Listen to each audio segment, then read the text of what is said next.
Item ಯಾವುದೇ ಇರಲಿ try ಮಾಡಿ ಆಚಿ ಚಿಕನ್ ಮಸಾಲಾ. ಕಾಂಗ್ರೆಸ್ನಲ್ಲಿ ಚಿಕ್ಕದಾಗಿ ಹೊತ್ಕೊಂಡು ಉರಿತಾ ಇತ್ತು ಸಿಎಂ ಬದಲಾವಣೆಯ ಕಿಡಿ. ಈಗ ದೊಡ್ಡ ಮಟ್ಟಿಗೆ ಜ್ವಾಲೆಯಾಗಿ ಧಗಿಸುವ ಎಲ್ಲಾ ಸಾಧ್ಯತೆಗಳು ಕಾಣಿಸ್ಕೊಳ್ತಾ ಇದೆ.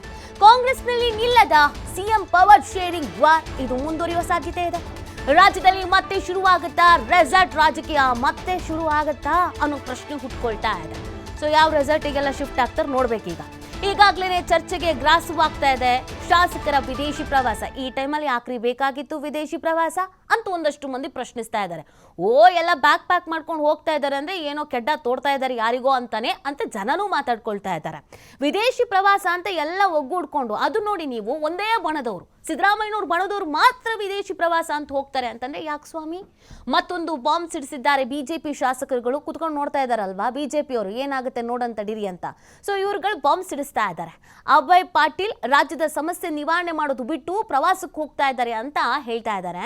ಗೋವಾದಲ್ಲಿ 40 ರೂಮ್ ಬುಕ್ ಮಾಡಿದ್ದಾರೆ ಅಂತ ಸ್ಫೋಟಕ ಹೇಳಿಕೆ ಕೊಟ್ಟಿದ್ದಾರೆ. ಈಗಲ್ಟನ್ನು ಇನ್ನೊಂದು ಮತ್ತೊಂದು ಇದೆಲ್ಲ ಬಿಟ್ರು. ಇದ್ಯಾವುದೋ ಗೋವಾದಲ್ಲಿ 40 ರೂಮು ಅಂತ ಹೇಳ್ತಾ ಇದ್ದಾರೆ ಇವರು. ಕಾಂಗ್ರೆಸ್ನ ಶಾಸಕರು 40 ರೂಮ್ ಬುಕ್ ಮಾಡ್ಕೊಂಡಿದ್ದಾರಂತೆ. ಸೊ ಈಗಾಗಲೇ ರೂಮ್ ಬುಕ್ ಆಗಿದೆಯಂತೆ. ಸಿಎಂ ಸಿದ್ದರಾಮಯ್ಯ ಕಡೆಯವರು ಬರ್ತಾರೋ ಡಿಸಿಎಂ ಡಿಕೆ ಶಿವಕುಮಾರ್ ಕಡೆಯವರು ಬರ್ತಾರೋ ಇವ್ರಿಗೆ ಗೊತ್ತಿಲ್ವಂತೆ. ಒಟ್ಟಿನಲ್ಲಿ ಕಾಂಗ್ರೆಸ್ನ ಶಾಸಕರು ಬರ್ತಾರೆ ಅಂತ ಸ್ಫೋಟಕ ಹೇಳಿಕೆಯನ್ನ ಅಭಯ್ ಪಾಟೀಲ್ ಅವರು ಕೊಡ್ತಾ ಇದ್ದಾರೆ. ಈ ಸ್ಫೋಟಕ ಹೇಳಿಕೆಯನ್ನು ನೀಡ್ತಾ ಇರೋದು ಬಿಜೆಪಿಯ ಶಾಸಕರು. ಸೊ ಸಹಜವಾಗಿ ಪ್ರಶ್ನೆ ಹುಟ್ಕೊಳ್ತಾ ಇದೆ, ರೆಸಾರ್ಟ್ ರಾಜಕೀಯಕ್ಕೆ ವೇದಿಕೆ ಆಗುತ್ತಾ ಗೋವಾ ಪ್ರವಾಸ ಅನ್ನೋ ಪ್ರಶ್ನೆ. ಎಲ್ಲ ಹೈಡ್ರಾಮಗಳು ಹಂಗಾದ್ರೆ ಗೋವಾಕ್ಕೆ ಶಿಫ್ಟ್ ಆಗತ್ತಾ? ಸುಖ ಸುಮ್ಮನೆ ಆರೋಪ ಮಾಡ್ತಾ ಇದ್ದಾರಾ?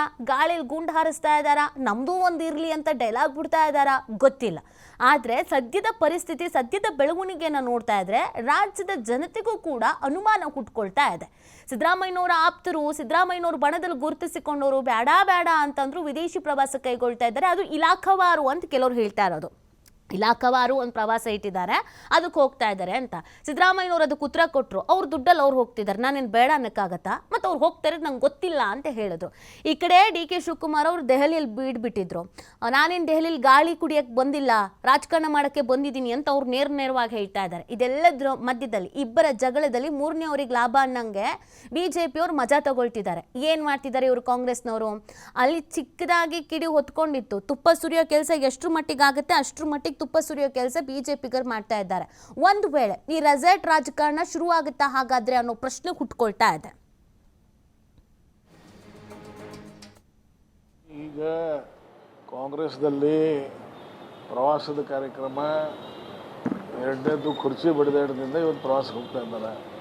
ರಾಜ್ಯದಲ್ಲಿ ಪರಿಸ್ಥಿತಿ ಏನದ, ಜಿಲ್ಲೆಯಲ್ಲಿ ಪ್ರತಿಯೊಂದು ಜಿಲ್ಲೆಯಲ್ಲಿ ನೀರಿನ ಸಮಸ್ಯೆ ಹೆಚ್ಚಾಗಿರ್ತದೆ.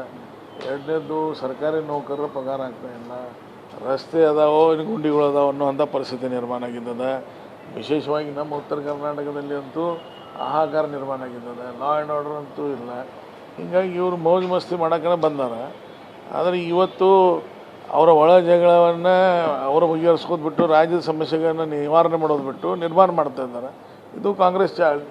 ಹೀಗಾಗಿ ಇವತ್ತು ಇನ್ನೂ ಕೆಲವೊಂದು ಜನ ಶಾಸಕರು ಹೋಗ್ತಾ ಇದ್ದಾರೆ. ಈಗ ನನಗೆ ಮಾಹಿತಿ ಇದ್ದಿದ್ದ ಪ್ರಕಾರ ನಾನು ಮೊನ್ನೆ ನಮ್ಮ ಸಂಘಟನೆ ದೃಷ್ಟಿಯಿಂದ ಗೋವಾ ಅಲ್ಲಿಯ ನಮ್ಮ ಪಕ್ಷದ ಪ್ರಮುಖರ ಜೊತೆ ಮಾತಾಡಿದಾಗ ಗೋವಾದಲ್ಲಿ ಸುಮಾರು 40 ರೂಮ್ಗಳು ಬುಕ್ ಮಾಡಿದ್ದಾರೆ ಅವರು. ಇನ್ನು ಗೋವಾಕ್ಕೆ ಮತ್ತೆರಡು ಜನ ಹೋಗ್ತಾ ಇದ್ದಾರೆ ಗೊತ್ತಿಲ್ಲ. ಹೀಗಾಗಿ ಈ ರಿಸಾರ್ಟ್ ರಾಜಕಾರಣ ಪ್ರಾರಂಭ ಆಗ್ತೀನೋ.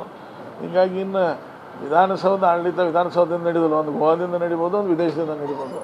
ಇನ್ನೇನಿದ್ರೂ ವಿದೇಶಕ್ಕನ್ನು ನಾವೆಲ್ಲ ಅವ್ರು ಎಲ್ಲಿ ಹೋಗಿದ್ದಾರೆ ಅಲ್ಲೇ ಮಾಹಿತಿ ಕೊಟ್ಟು ಮಾಹಿತಿ ನೀಡ್ತಾರೆ ನಮ್ಮ ಪ್ರತಿನಿಧಿ ಸ್ವಾಮಿ. ಈಗ ಸದ್ಯ ಆಗ್ತಿರುವಂಥ ಬೆಳವಣಿಗೆಗಳು, ಇದ್ರ ಮಧ್ಯದಲ್ಲಿ ಬಿಜೆಪಿ ಅವ್ರು ನೀಡ್ತಾ ಇರುವಂಥ ಸ್ಟೇಟ್ಮೆಂಟು, ಗಾಳಿಲಿ ಗುಂಡು ನಮ್ಮದು ಒಂದು ಇರಲಿ ಅಂತನೋ ಗೊತ್ತಿಲ್ಲ, ಬಟ್ ಎಷ್ಟೆಲ್ಲ ಅನುಮಾನಗಳನ್ನು ಹುಟ್ಟಾಕ್ತಾ ಇದೆ ಈ ಒಂದು ಸಿಚುವೇಶನ್ಸ್. ನೀತಿ ರಾಜ್ಯ ರಾಜಕೀಯದಲ್ಲಿ ಅಂದ್ರೆ ಕಾಂಗ್ರೆಸ್ ವಲಯದಲ್ಲಿ ಮತ್ತೆ ರೆಸಾರ್ಟ್ ರಾಜಕೀಯ ಶುರುವಾಗುತ್ತಾ ಎಂಬ ಚರ್ಚೆಗಳು, ಸಾಕಷ್ಟು ವಿಚಾರಗಳು ಹೊರ ಬರ್ತಾ ಇರುವಂತದ್ದು.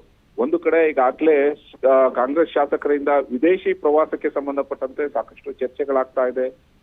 ಒಂದೊಂದು ವಲಯದಲ್ಲೂ ಕೂಡ ಒಂದೊಂದು ರೀತಿ ಚರ್ಚೆ ಆಗ್ತಾ ಇರುವಂತದ್ದು. ಅಂದ್ರೆ ಸಿಎಂ ಕುರ್ಚಿ ಕಿತ್ತಾಟದ ನಡುವೆ ಶಾಸಕರು ಪ್ರವಾಸಕ್ಕೆ ಹೊರಡ್ತಾ ಇರೋದು ಯಾವ ಕಾರಣಕ್ಕೆ ಎಂಬ ನಾನಾ ರೀತಿಯ ಚರ್ಚೆಗಳಾಗ್ತಾ ಇದ್ದು, ಅದರಲ್ಲೂ ಕಾಂಗ್ರೆಸ್ ವಲಯದಲ್ಲೇ ಈ ರೀತಿ ಚರ್ಚೆಗಳಾಗ್ತಾ ಇರೋದು ವಿಶೇಷವಾಗ್ತಾ ಇದೆ. ಹಾಗಾಗಿ ಈ ಬೆನ್ನಲ್ಲೇ ಮತ್ತೊಂದು ಸ್ಫೋಟಕ ಹೇಳಿಕೆಯನ್ನ ಬಿಜೆಪಿ ಶಾಸಕರಾದಂತ ಅಭಯ್ ಪಾಟೀಲ್ ಕೊಟ್ಟಿರುವಂತದ್ದು. ಅಂದ್ರೆ ವಿದೇಶಿ ಪ್ರವಾಸಕ್ಕಷ್ಟೇ ಅಲ್ಲ, ಗೋವಾಗೂ ಕಾಂಗ್ರೆಸ್ ಶಾಸಕರು ಬರ್ತಾ ಇದ್ದಾರೆ. ಆದ್ರೆ ಅವರು DCM ಬಣದಲ್ಲಿ ಗುರುತಿಸ್ಕೊಂಡವರ ಅಥವಾ CM ಬಣದಲ್ಲಿ ಗುರುತಿಸ್ಕೊಂಡವರ ನನಗೆ ಗೊತ್ತಿಲ್ಲ. ಆದ್ರೆ 40 ರೂಪ್ಗಳು ಬುಕ್ ಆಗಿರುವಂತ ಖಚಿತ ಮಾಹಿತಿ ಇದೆ ಎಂಬ ಹೊಸ ವಿಚಾರವನ್ನ ಹೊರಹಾಕಿರೋ ಸ್ಫೋಟಕ ಹೇಳಿಕೆಯನ್ನ ಶಾಸಕರಾದ ಅಭಯ್ ಪಾಟೀಲ್ ಕೊಟ್ಟಿರುವಂತದ್ದು. ಅಂದ್ರೆ ಈ ರಾಜ್ಯ ರಾಜಕೀಯದಲ್ಲಿ CM ಪವರ್ ಶೇರಿಂಗ್ ವಿಚಾರ ಸಾಕಷ್ಟು ತಾರಕಕ್ಕೇರ್ತಾ ಇದೆ. ಒಂದು ಕಡೆ DCM ಬಣದಲ್ಲಿ ಗುರುತಿಸ್ಕೊಂಡಿರುವಂತಹ ಶಾಸಕರು ತಮ್ಮ ನಾಯಕರ ಬ್ಯಾಟಿಂಗ್ ಮಾಡ್ತಾ ಇರುವಂತದ್ದು, ಹಾಗೆ CM ಪರ ಆಪ್ತ ವಲಯದಲ್ಲಿ ಗುರುತಿಸ್ಕೊಂಡಿರುವಂತಹ ಶಾಸಕರು ಸಚಿವರು ಕೂಡ CM ಸಿದ್ದರಾಮಯ್ಯ ಪರ ಬ್ಯಾಟಿಂಗ್ ಮಾಡ್ತಿರುವಂತದ್ದು. ಈ ಪವರ್ ಶೇರಿಂಗ್ ಕುರ್ಚಿ ಕಿತ್ತಾಟದ ವಿಚಾರದಲ್ಲಿ ಒಂದು ಕಡೆ ವಿದೇಶಿ ಪ್ರವಾಸ, ಮತ್ತೊಂದು ಕಡೆ ಈಗ ಸ್ಫೋಟಕ ಹೇಳಿಕೆ ಬಂದಿರೋದು ಅಂದ್ರೆ ಗೋವಾ ಪ್ರವಾಸಕ್ಕೆ ಯಾರೆಲ್ಲ ಹೋಗ್ತಾ ಇದ್ದಾರೆ ಅನ್ನೋದು ಕೂಡ ಸಾಕಷ್ಟು ಅನುಮಾನಗಳು ಕಾಡ್ತಾ ಇದೆ. ಮತ್ತೆ ಅಂದ್ರೆ ಗೋವಾ ಪ್ರವಾಸದ ಮೂಲಕ ಶಕ್ತಿ ಪ್ರದರ್ಶನಕ್ಕೆ ಯಾರು ಸಿದ್ಧ ಆಗ್ತಾ ಇದ್ದಾರೆ ಅನ್ನೋದು ಈಗ ಎದುರಾಗಿರುವಂತ ಒಂದು ಪ್ರಶ್ನೆ. ಹಾಗಾಗಿ ಗೋವಾ ಪ್ರವಾಸಕ್ಕೆ ಹೊರಟಿರುವಂತ 40 ಕಾಂಗ್ರೆಸ್ ಶಾಸಕರು ಯಾರು ಅನ್ನೋದು ಸಾಕಷ್ಟು ಕುತೂಹಲ ಮೂಡಿಸ್ತಾ ಇರೋಂಥದ್ದು. ನೀತಿ. ಓಕೆ, ಥ್ಯಾಂಕ್ ಯು ಸ್ವಾಮಿ ತಮ್ಮ ಡೀಟೇಲ್ಸ್ಗೆ.